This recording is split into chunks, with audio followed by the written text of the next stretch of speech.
কি কি অবস্থা! বাংলাদেশে তো দেখতেছি নাটক নিয়েও নাটক চলতেছে। এই যে ফারহান আহমেদ জুবান কয়েকদিন আগে না শুনলাম বিয়ে করছে, বিয়ে করে এখন উল্টাপাল্টা কাম শুরু করছে। নাটক করছে, নাটকের নাম রূপান্তর। এখন হে যে চরিত্রটা নিয়ে নাটক করছে, হেরা তো নিজেরা মনে মনে ভাবি রেখে যে এটা তৃতীয় লিঙ্গ হিজড়াদেরকে অধিকার দিতেছে, হিজড়াদের অধিকার নিয়ে কথা বলতেছে। আসলে এই তৃতীয় লিঙ্গ বা হিজড়া আর হইলো ট্রান্সজেন্ডার, এদের মধ্যে এরা একসাথে গুলাই ফেলায়।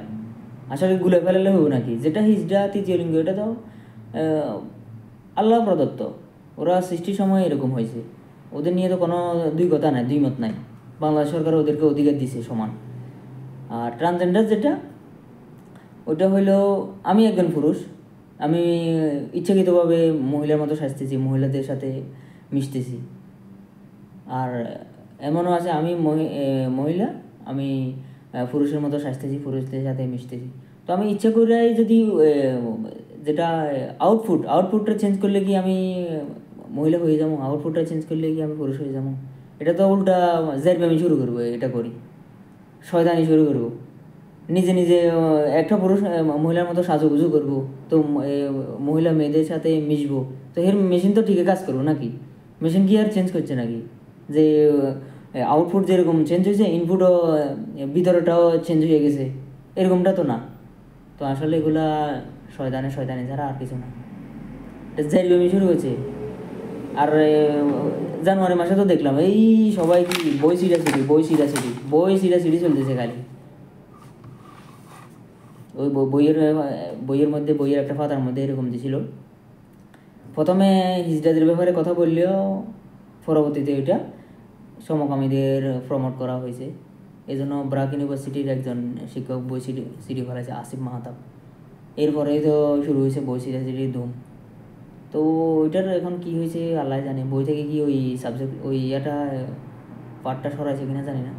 কিন্তু এখন বই পুস্তক ছাড়িয়ে সরাসরি নাটকে শুরু করছে, নাটকের মাধ্যমে এগুলো প্রমোট করার চেষ্টা করতেছে।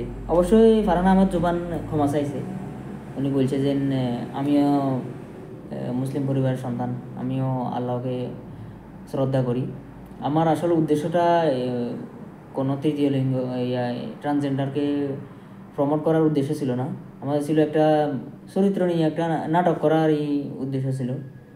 তো আসলে এটা আগে খবর থাকে না, পরে যখন তোপের মুখে পড়ে তখন যায় ঘুম ভাঙ্গে। তখন ঘুম ভাঙ্গি আর লাভ কি?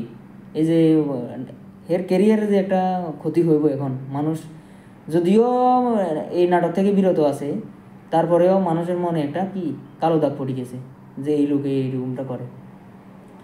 তো অবশ্যই যেহেতু এই পথ থেকে সরে দাঁড়াইছে, আসলে প্রথমে বুঝতে পারে নাই এতটুক মানুষের আঘাত পাইব, পরে এই পথ থেকে সরে দাঁড়াইছে।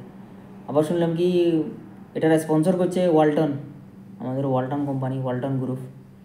তো এই ওয়ালটন গ্রুপও তাদের চুক্তি বাতিল করছে, এরকমটা শুনলাম। তো আসলে বাংলাদেশের যুব সমাজ, বাংলাদেশের মানুষ যেহেতু 95% মুসলিমের দেশ, এখানে ইসলামের ক্ষতি হয়, ইসলামের উপর আঘাত আসে, এরকম কাজ করলে অবশ্যই তবের মুখে পড়তে হবে। ইসলাম কারো ক্ষতি করে না, ইসলামের